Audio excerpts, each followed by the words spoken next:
What's up, Hamza here from BrosBuild. Today I'm going to be reviewing the 2021 Trouble on Tatooine set number 75299. It has 276 pieces and costs $30. The minifigures are the Child, the Mandalorian with Beskar armor, and a Tusken Raider. You can see on the box it has the Mandalorian in the corner, and the back of the box shows them kind of fighting the Tusken Raider. So yeah, let's unbox it. So it does have two thumb tabs, which isn't that great, but I guess it's fine. So I'm just gonna open it. So I think they are 2 bags. So, there are actually 3 bags. So that's pretty good. But there are small bags, and then there's the instructions, and I think that's all. So yeah, I'm gonna get to building and then I'll show you the instructions.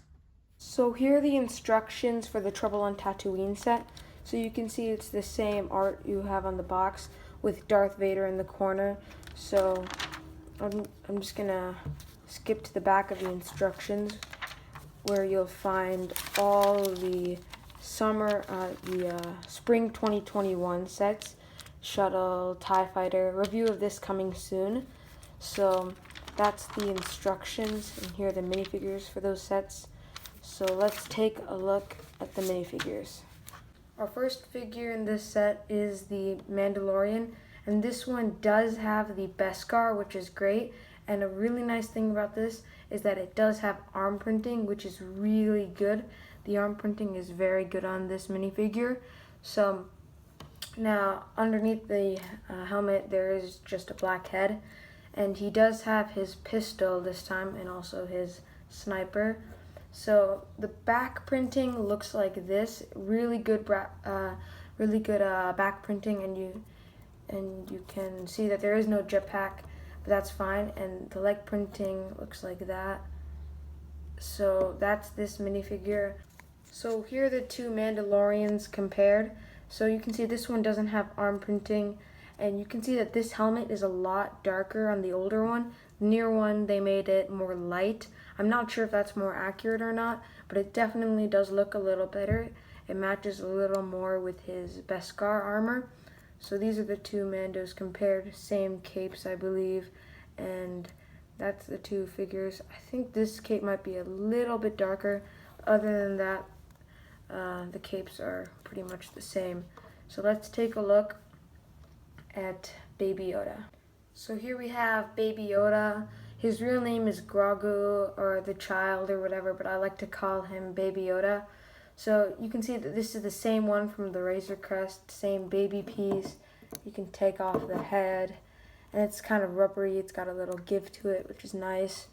So this is Baby Yoda. You can see that little bit of printing there. So let's take a look at the Tusken Raider. So here we have the final minifigure, the Tusken Raider.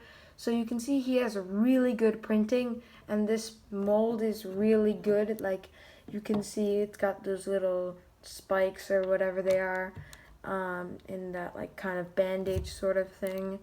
And on the back you can see he has some sort of a belt or something, and he has his poison spike thingy. So let's take a look at the Mandalorian speeder. So here we have the Mandalorian speeder, and it looks pretty good. So there are a couple of clips here if you want to store the weapons.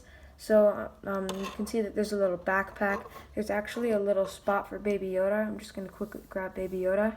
So you can see you can just fit Baby Yoda right in there perfectly, and you can put the Mando right there, and you can store his weapons on the side.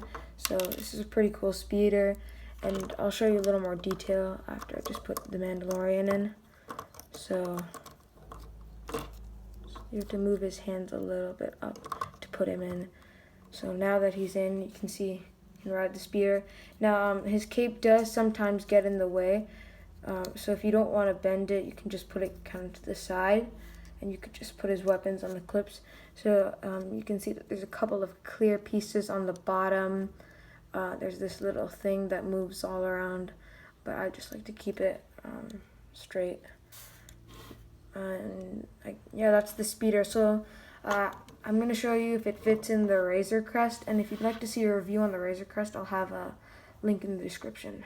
So here we have the Razor Crest, and like I said before, I'll leave a link in the description if you'd like to see a review. So I'm just going to pull down all the panels, and you can see that if you want to fit it in from the back, it won't really fit in super nicely. Like, it'll get kind of a little bit stuck.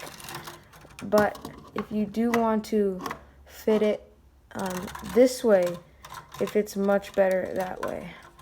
And then you can close it up and have it zoom off perfectly. So it's actually a pretty cool combo, the Razor Crest and the speeder bike. So that's the speeder bike in the Razor Crest. Let's take a look at the ballista. So here we have the ballista cannon, and you can see it does use this gray spring-loaded shooter. That's pretty cool. I don't know if I've ever seen this gray piece before. So if you know how these work, you just push down and they fire pretty nicely. So now you can see that it's kind of like a crossbow. You can move these around and stuff, but I just like to keep them like that. And there's this kind of handle, so you could put the Tusken Raider and have him man the ballista, and this kind of thing that I guess would represent if you were to pull this back and kind of lock it here and then like fire it. So overall, pretty cool. And here's what the bottom looks like. You can see these legs, this little wheel thing, and this clear brick they use for support. So that's the ballista, and let's take a look at the tent. So this is the tent, kind of teepee sort of a build, and you can see it's pretty cool. Like, it has this pot with a bone in it, campfire. I'm not sure what this is. It also can kind of bend back like that if you want it to look like that. But this is what it looks like from the outside. There's some gaps, but that's kind of the best Lego can do. And if you had two tents of these, if you put them together, I wonder if that would look more like a tent, because this is kind of like a half tent with a campfire around it. So that's pretty cool. And you can like go like this. So overall, pretty cool build. However, one flaw is that it is a bit flexible, kind of a little bit flimsy in some parts. So just you have to be careful with this because it's a little fragile. So now I'm going to give you my final thoughts of the set. So overall, I really like this set. I think it's an awesome set for $30. It has amazing minifigures with that new Beskar Mandalorian, and the builds are really cool too. So I think that probably my favorite build might be the speeder, but overall all the builds are good. So if you like this video, make sure to subscribe to our channel, leave a like if you enjoyed, and make sure to ring the bell. That's all for this video, and we'll see you in our next one.